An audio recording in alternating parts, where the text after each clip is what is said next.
અહીંયા મેં મગની દાળના શીરા માટે બધી સામગ્રી તૈયાર કરી લીધી છે. મેં 1 વાટકી પીળી મગની દાળ લીધી છે. એની સામે મેં અડધી વાટકી ઘી લીધું છે અને અડધી વાટકી મિશ્રી લીધી છે અને 1 વાટકી દૂધ લીધું છે.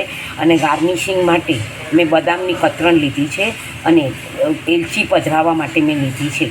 અને હવે પછી હું આ મગની દાળને મિક્સરમાં વાટી લઈશ અને પછી મેં અહીંયા આગળ જેમાં મારે સામગ્રી બનાવવાની છે એ લોયું અને ચાકી પણ ઘીથી ગ્રીસ કરી લીધી છે. હવે હું આ મગની દાળને કાચી જ મિક્સરમાં વાટી લઈશ અને પછી ધીમા તાપે બ્રાઉન કલરની થાય ત્યાં સુધી હું મેં અહીંયા ઘી 1 વાટકી પધરાવી દીધું છે.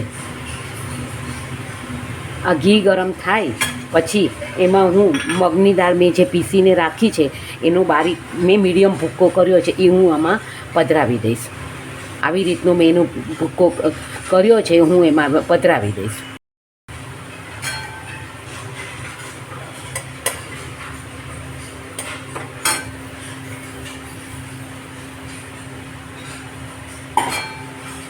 હવે હું સાવ ધીમા તાપે એને શેકીશ, બ્રાઉન કલરની થાય ત્યાં સુધી શેકીશ અને જેથી આપણને ખાવામાં પણ કાચી ન લાગે.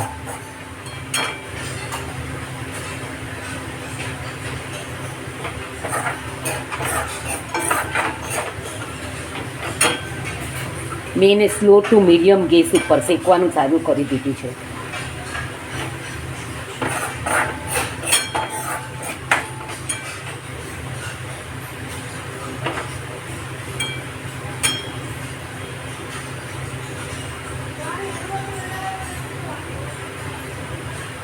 બ્રાઉન કલરનું થાય પછી હું એમાં એલચી પધરાવીશ અને પછી દૂધ પધરાવીશ.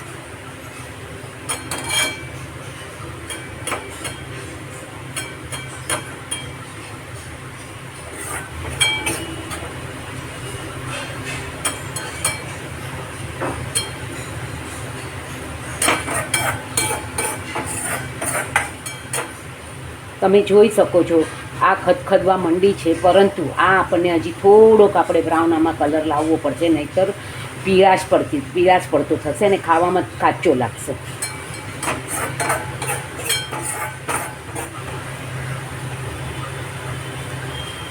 અને મેં આને કાચી જ મગની દાળને કાચી જ બાફી લીધી છે, કાચી જ પીસી લીધી છે મેં એને.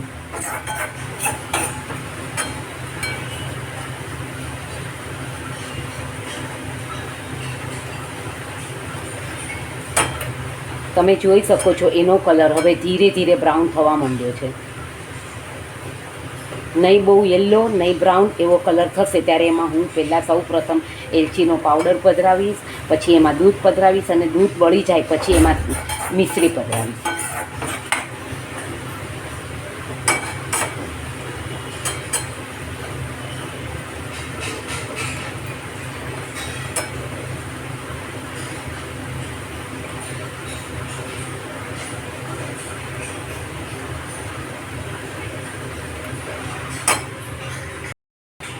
તમે જોઈ શકો છો આમાં મેં આટલો માવો પણ તૈયાર કર્યો છે, જેથી આપણો મૂંગ દાળનો હલવો એકદમ જ ઓછો થાય.